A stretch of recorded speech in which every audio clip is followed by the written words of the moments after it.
Hi. Yeah, thank you very much for such a kind introduction. And yeah, so as you heard, I founded this company called ARAYA already almost 9 years ago, but it might be a little bit confusing to see that the founder of a company is working on a fundamental research topic such as consciousness. And this was also my first time to attend ICDL, and I see like a lot of similarities to the consciousness research community. So, but maybe we use like different languages, and maybe we may have overlapping but slightly different interest in basic research. So I hope my talk will give you some new insight on new research topics to work on. Yeah, so I'm going to cover a lot of topics, so I hope we have some time for discussion towards the end. Right, so as Yuki described, I had an academic background and I traveled around, and actually I used to work in the UK for 8 years before I started my company. So it's really great to be back, especially after the long period of the pandemic. And a lot of times people ask me why I started a company, and I really enjoyed doing research, but I also felt we didn't have like enough impact to the society. Whenever we write grants, we're asked to explain what kind of societal impact we could have, but most of the time, I'm just writing small things to convince reviewers, and so I felt like there was a gap between what we do as an academic and also the expectation from the society. So I thought maybe we can start a company to make a real change. And we had a lot of ambitious goals in the beginning. Maybe the translation may not work very well, but we had like 3 ideas. So initially we wanted to create some sort of informatics industry, especially in the context of MRI images. So back then, my expertise was to apply machine learning to predict things based on MRI images. And also, we were interested in connecting the brain to the internet, or maybe direct brain-to-brain communication, which we are now working. And the third thing was to understand consciousness. So back then I was really excited about the theory called integrated information theory.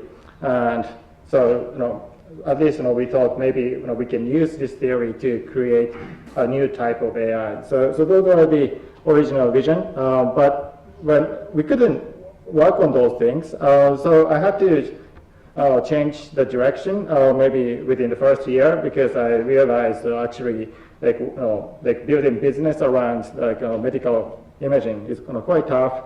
But around that time, deep learning became really effective and popular. So we pivoted, and we got a lot of clients from the Japanese industry. And so basically, while I maintained some interest in research, so basically, we worked on developing AI applications for 5 years. But as Yuki mentioned, I managed to get a really big grant to work on some future technologies, and so that gave me again an opportunity to work on fundamental research, especially in the context of neuroscience. So that's the kind of brief history of my company. And so what we do at ARAYA in terms of research is to understand consciousness as functions. So a lot of times when we talk about consciousness, we tend to ignore the potential functions of consciousness, because when we think about subjective experiences, they may be just epiphenomena, and I think a lot of consciousness researchers have the intuition that maybe consciousness doesn't play a causal role on the reality. So, but I want to challenge that view, and also that's the main topic of today's talk. And so in my company, we have now, roughly speaking, 5 different research teams, and a total of 20 full-time researchers. The company as a whole have something like 70 people, plus maybe 50 interns. We have a lot of interns. Anyway, so that's the structure of my company and our motivation. Okay, and so there are Well, so maybe this is not a comprehensive list of problems, but when we talk about consciousness, maybe the first one that comes to our mind is the so-called the hard problem. So the question is why we have subjective experience when the brain processes some information coming from the retina. So we can understand how the brain works in terms of the transformation of signals coming from the retina and how it reaches the brain and processed further. But then there's no reason to assume that that kind of physical interaction gives rise to subjective experience. So that's an interesting but difficult problem, and this is often the target of consciousness researchers. But also, so this is called the hard problem, and the same problem also applies when we think about consciousness of AI. So maybe you all know about the news on Google's chatbot called Lambda, and then the engineers thought maybe that's conscious. But it's very difficult for us to prove something is conscious. We cannot even prove other people have subjective experience. We just assume that they do. But there are, okay, so this is, maybe we're too obsessed with this kind of problem, but there are more tractable but meaningful problems. So for example, not all the parts of the brain correspond to the content of consciousness. It seems only a part of the brain corresponds to the content of consciousness. So we want to, there must be some boundary where your consciousness ends in the brain. So there are a lot of unconscious activities. And also there is a scale problem. So the brain has kind of hierarchical structure. So you start from neurons or maybe subcellular mechanisms like microtubules, and then you have a network of neurons, and you have a holistic global dynamics in the brain, and also you have a collection of brains as a society. So but it seems like our consciousness corresponds to only a certain scale, so we don't feel individual spikes of neurons, right? So there must be some right scale that corresponds to consciousness. And then also, we ask, what the function of consciousness? So this is, so when we think about evolution, it seems consciousness has evolved, and although it's difficult to prove, but many other creatures seem to have consciousness. Then what is consciousness good for? So it's a reasonable question. And also, there have been many methods to present stimuli, say visual stimuli, to people without them noticing. And so but then the brain is activated by unconscious stimuli. So, and also there has been a lot of evidence to show that people can act in a reasonable way to invisible subconscious stimuli. But then what kind of additional sort of function do we gain by having conscious awareness of some stimulus? So that's an interesting question. So these are things, compared to the hard problem, these are something more tractable. And we should take those questions more seriously.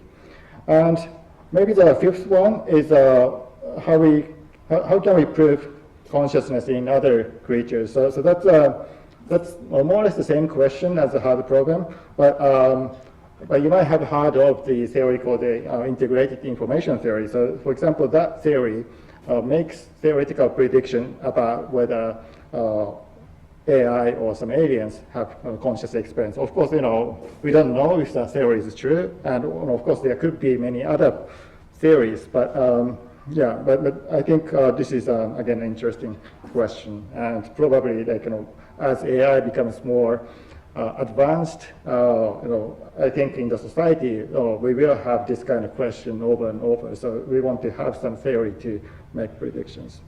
And okay, so these are the motivations, and mainly I'm going to talk about potential functions of consciousness.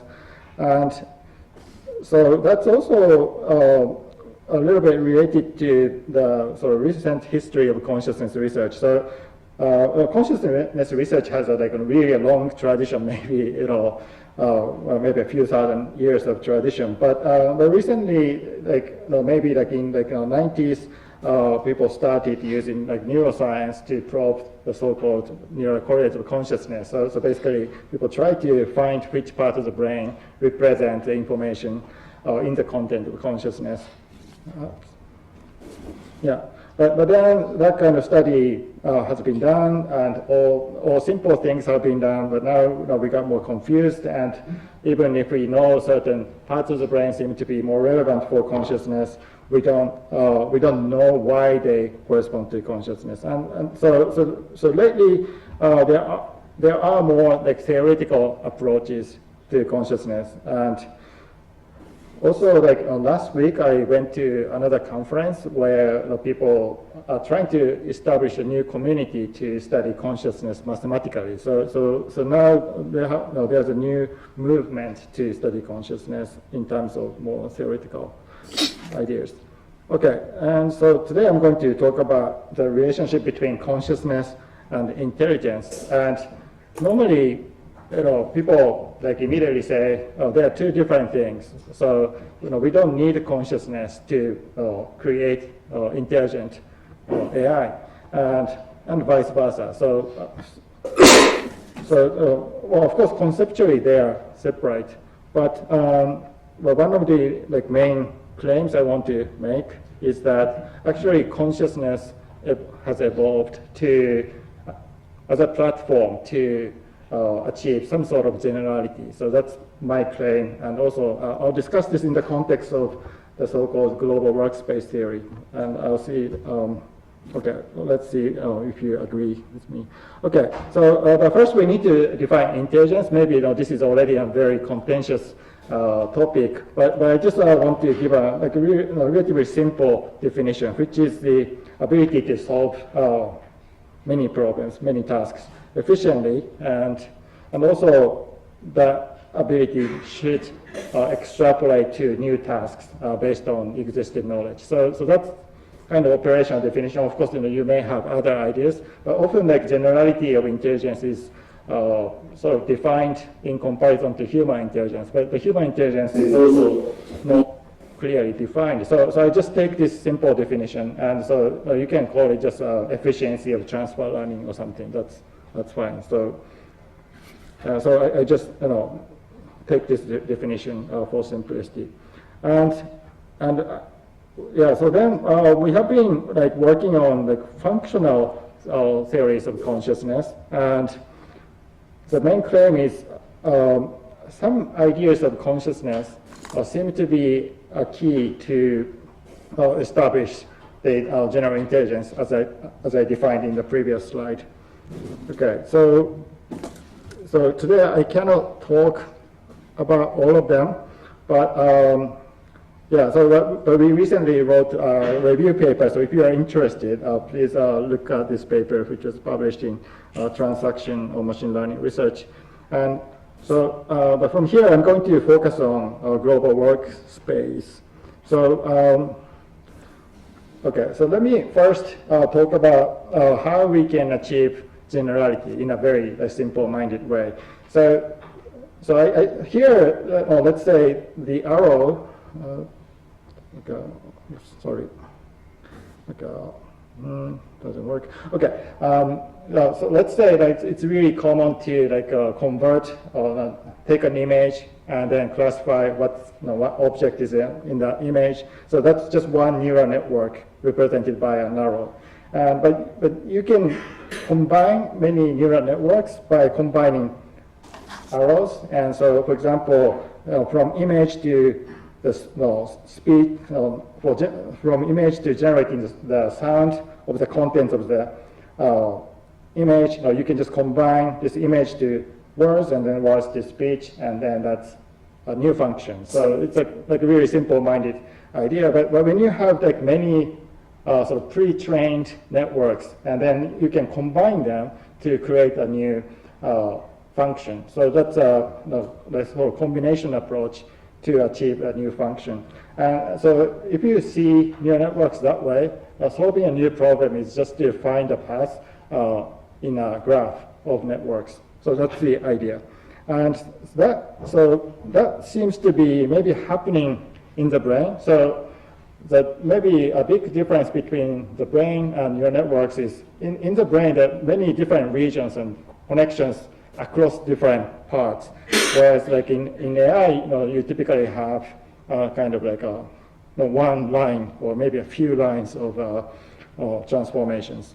And so in the brain, there's an attention mechanism to change the route of information flow. So there's an area called thalamus at the bottom of the cortex, and then that area seems to sort of modulate the efficiency of information transformation across different areas. So that means you can sort of dynamically change the sort of path of the network used in the brain. So that's the so when you have that kind of function, then you can create a new function using like a lot of functions you have in the brain. So that's the that's one way to achieve generality, as I mentioned.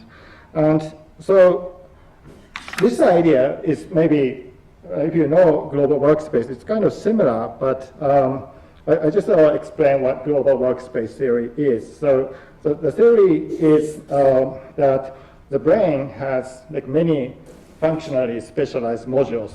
Those are kind of represented in the peripheral part of the image there.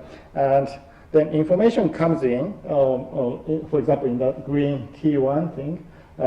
So after some processing, it reaches some high-level region, and then that information is so-called broadcast across the global workspace. So basically, this theory proposes that there's some information sharing mechanism within global workspace, and then that information is used flexibly by all other modules.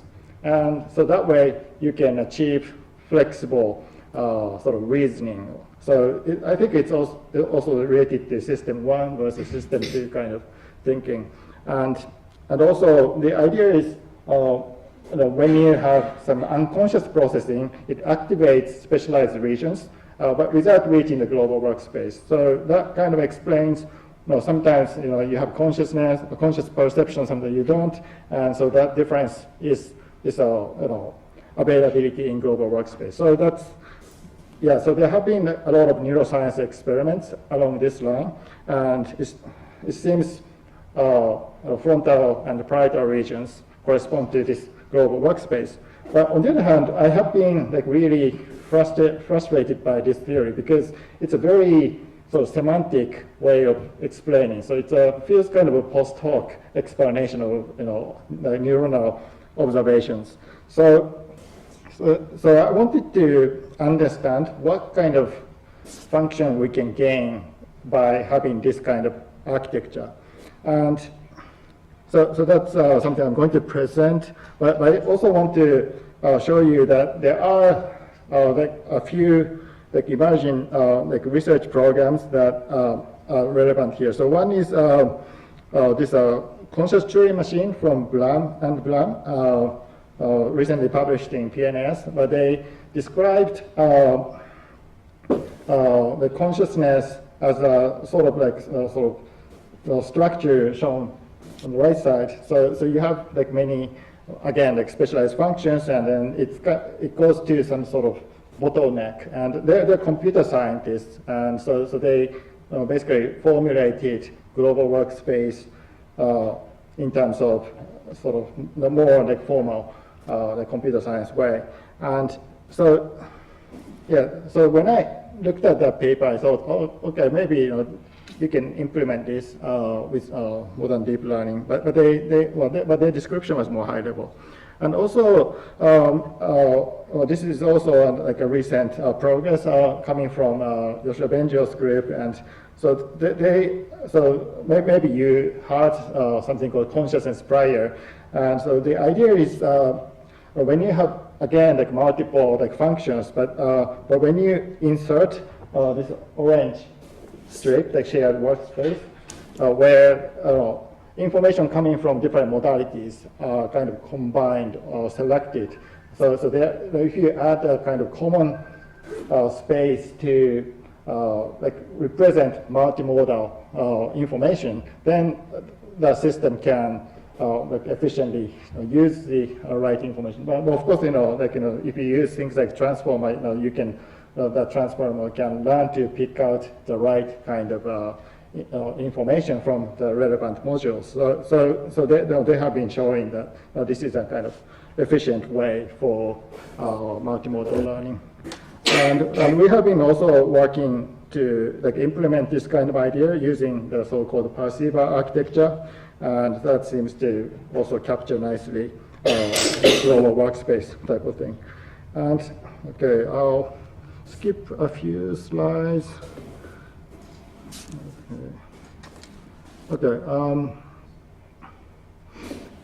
I'll skip a few slides for the sake of time, but I just wanted to draw your attention to the similarity between autoencoder and the brain. So, maybe you are familiar with the encoder and decoder architecture, and in predictive coding hypothesis, we assume there is a similar architecture in the brain, but so bottom-up signals work like an encoder. So as you for the visual processing, as you go deeper in the brain, the information is more compressed, and you have higher order representations like like object categories and things like that. And on the other hand, the top-down signals are prediction, or they correspond to decoder. And so in the slides I skipped, I wanted to make a case that actually this top-down part, the decoder part, generates consciousness. So I skipped all the evidence because I wanted to talk about more stuff. But I think this is a sort of useful way to look at the brain, and then global workspace could be seen as something like this. So you may have like a lot of autoencoders coming from different modalities for like different functionalities.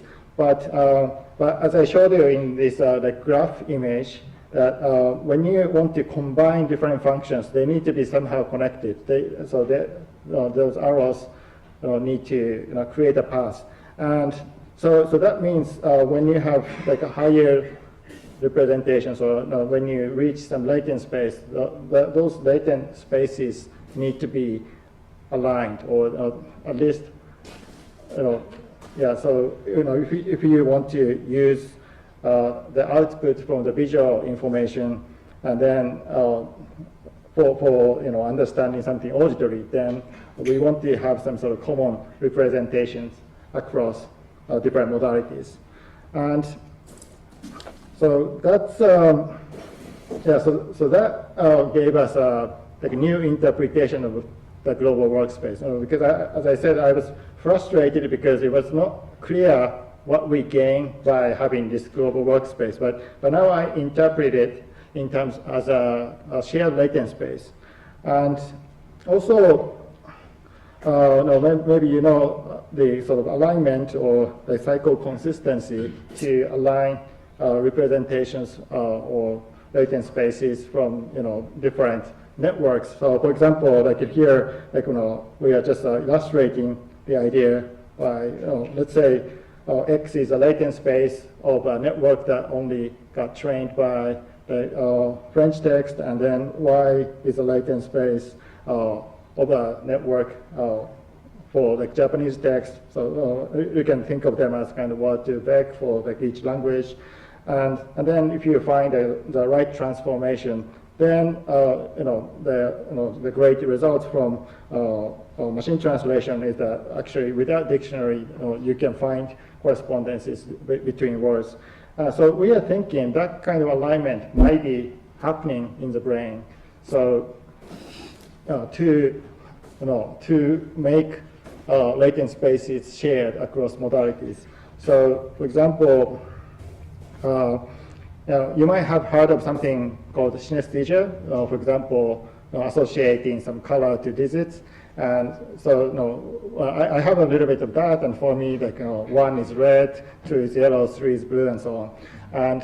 But that kind of thing is has been mysterious because like there's no reason to assume that one corresponds to red. But maybe we have a latent space for colors and latent space for numbers, and then the brain tries to find the kind of relationship between them, and then we may establish that kind of association. And so yes, and probably as a neuroscientist, I used to think learning happens through contingency, sort of Hebbian learning. But if the brain has a mechanism to align representations offline, so like two things can be trained independently, and if they are connected later, that's a new way of learning. And in essence, when we have like multiple networks that are predicting each other, that can be implemented relatively easily. Yeah, so the idea, so this image sort of summarizes what I've been saying. So basically the idea is, okay, so global workspace has been a like very semantic idea, but now we are proposing that we can interpret global workspace as a shared latent space, and that allows the sort of agent to sort of use multiple sources of information in a sort of coherent manner. So that might be the potential link between intelligence and consciousness. Of course, it's a hypothesis, but here we consider not just the representation sensory inputs, but we can also represent, for example, tasks. So in deep learning, there are papers that show you can embed tasks, and also you can have like word models or some sort of forward model for mental simulation, and so on. So yeah, so maybe this is probably maybe more functional specific way to think about the global workspace. And also we based on this idea, we look for the global workspace in the brain using fMRI. And so basically we looked for a brain region that shares latent variables with other regions. So it's a little bit complicated idea, but there's something called like a hyperalignment in neuroimaging analysis method. So basically, we use the data of fMRI signals where the subjects looked at like movie, where there's a sound and video, and yes. So I just describe this kind of like high-level manner that. So when you take one brain region and then another region, then you can find some sort of like latent variables that are correlated with each other. So we did that for all pairs of brain regions, and then looked for the region that shared a lot of latent variable information, latent variables in other regions. So maybe this color scheme is a bit difficult to see, but basically it shows frontal parietal regions have information of other regions. And also, as we mentioned earlier, I recently got a really big grant called the Moonshot project. And the goal of this is to make brain-machine interface useful. And then, well, idea is to augment existing brain-machine interface technologies using lots of AI.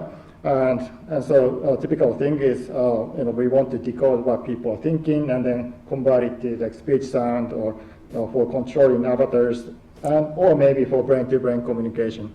And we do all of this like in animals, humans, patients, and so on.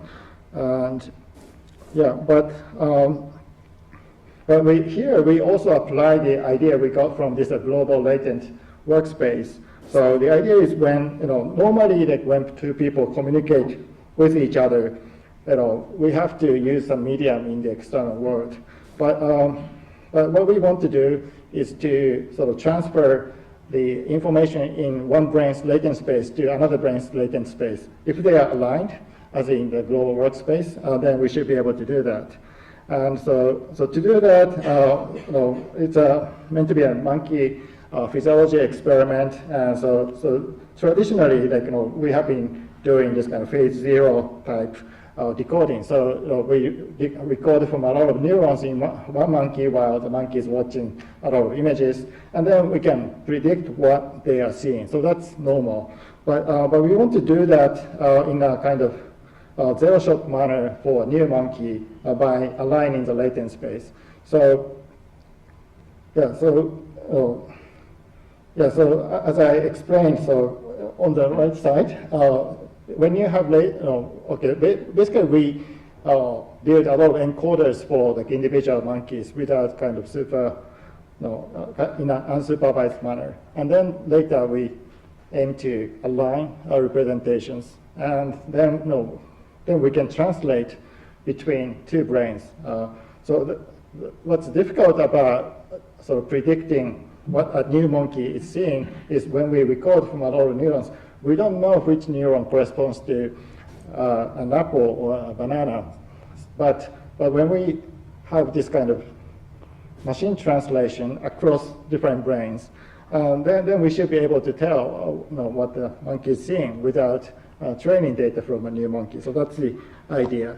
But it takes a lot of time to get a lot of physiological recording. So in the meanwhile, we did this with artificial neural networks. We trained two networks independently and then aligned them, and then we found a way to transfer. So basically we can use one brain as an encoder and the other brain as a decoder. So that's possible. It's just a proof of concept, but we basically want to apply this to neurophysiology data in monkeys when we got data. And so this was motivated by this like interesting report on the conjoined twins. Their brains were connected through the thalamus since birth, and according to some anecdotal report, they share experiences. So one girl can see through the other girl's eyes, and also an interesting story was that one girl likes ketchup, but the other girl doesn't like the taste of ketchup. But when this girl tastes ketchup, the other girl tries to take out ketchup from her own mouth or something. So that's a really interesting thing. Unfortunately, there has not been much scientific experiments on this special case, but I think a lot of times when we think about consciousness, consciousness is private, and there's not much we can do. But this kind of phenomenon or this report really made me think maybe one day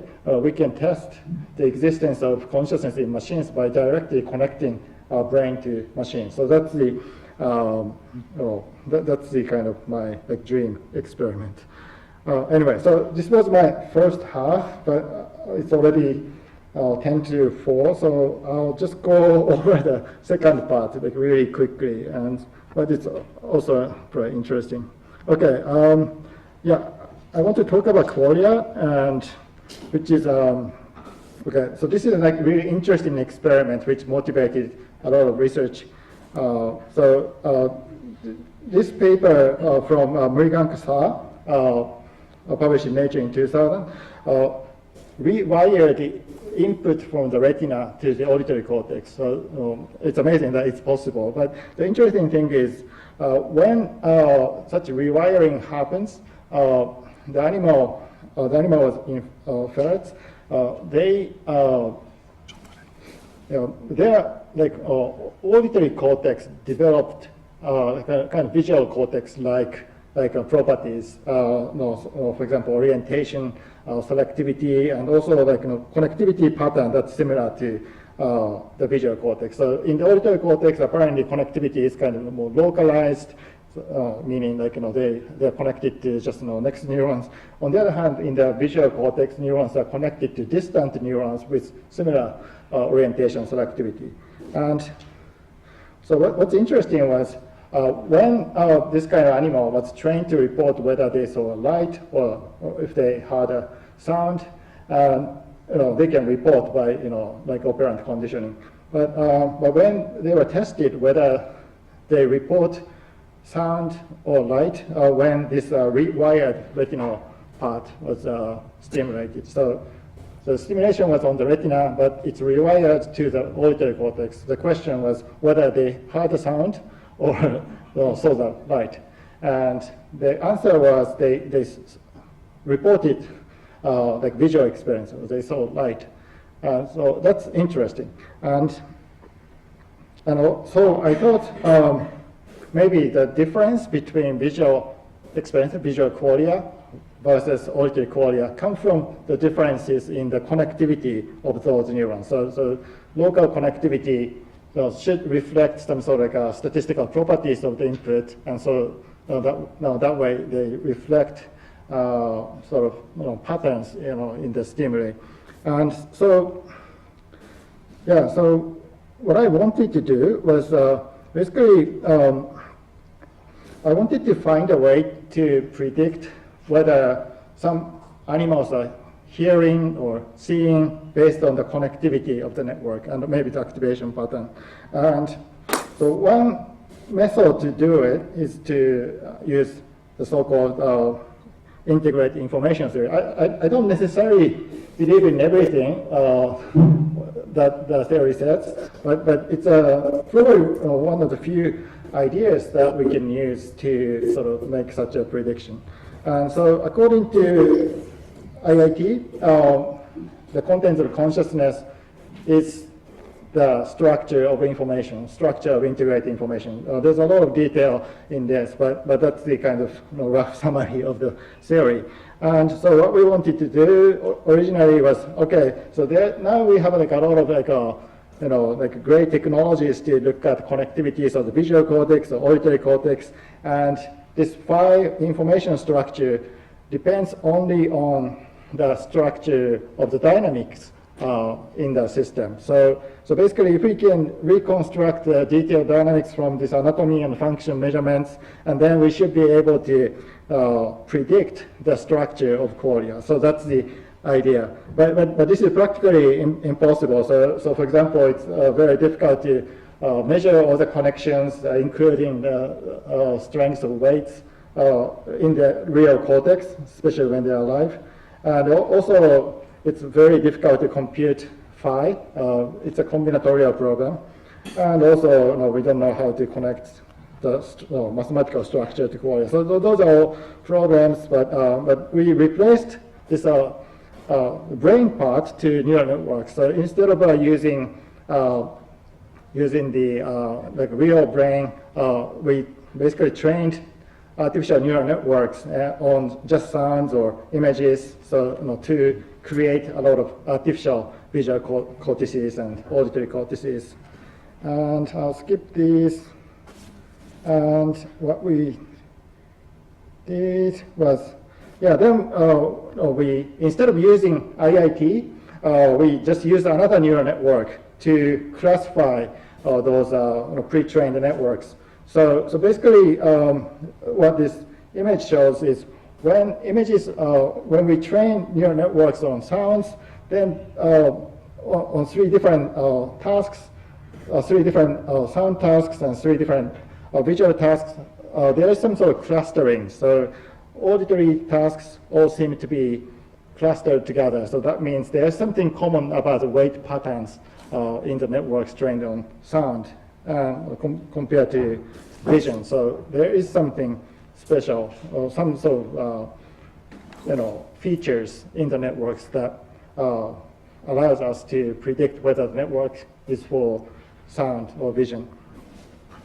And so probably that this property is related to the so-called invariances or equivariances. When you think about vision, you have a lot of invariances or equivariances, and so the meaning is the same object in an image is still the same when you shift it around or when you change the scale. So that kind of invariances are kind of inherent to visual information. And for sound, you have different kind of invariances. So maybe neural networks capture those different types of invariances, and then the meta network captures that invariances. So for example, we've been thinking maybe D group is one kind of invariance that's relevant for images, but there are many types of symmetries. So So we want to be able to capture those.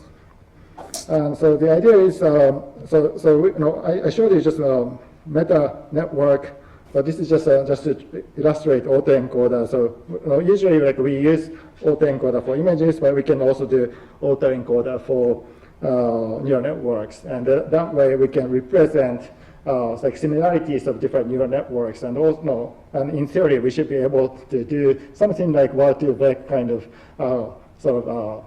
summation and multiplication in the vector space to create new neural networks. And such things exist, and this is from Max Tegmark's group some years ago, and that's used to generate neural networks. And so that has latent representations of tasks and networks. And so this may be a new way to look at what meta-representation is. So in consciousness research, there's something called higher order theory. So the idea is we are conscious of things when we have a kind of meta-representation, so representation. But it's been kind of unclear how to formulate what meta-representation is. But based on the sort of embedding of neural networks idea, we have been thinking maybe we can sort of encode process as an object. So let's say the F, G, H here are all different neural networks, but then those vertical lines can be we can have like second order representation. So that kind of thing may be related to consciousness because, so for example, when you embed neural network of for different colors, then they should be kind of arranged in the latent space, and also you can probably see some sort of clustering for vision and audition, and also in the latent space. So I think it's a kind of new way to think about neural networks, and this might be also very informative for consciousness researchers. Yeah, so basically the idea is, so I'm also predicting that in the brain, there might be a brain region that represents a lot of neural networks in the brain.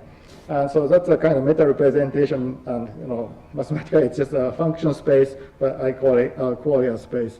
And the merit of having such a representation is you can sort of, when you want to look for the right network to use to solve a problem, you can, sort of qualitatively sort of feel or evaluate the similarities between the different networks you have. So whether this is like a, so maybe, this kind of representation helps us talk about our experiences relative to other things. And also, I don't know if you are familiar with maybe category theory, I've learned that this kind of thinking seems very much related to higher categories. So that if you know about such things, please teach me more. Okay, so that's all. I think I covered everything I wanted to say. Please ask questions. Thank you.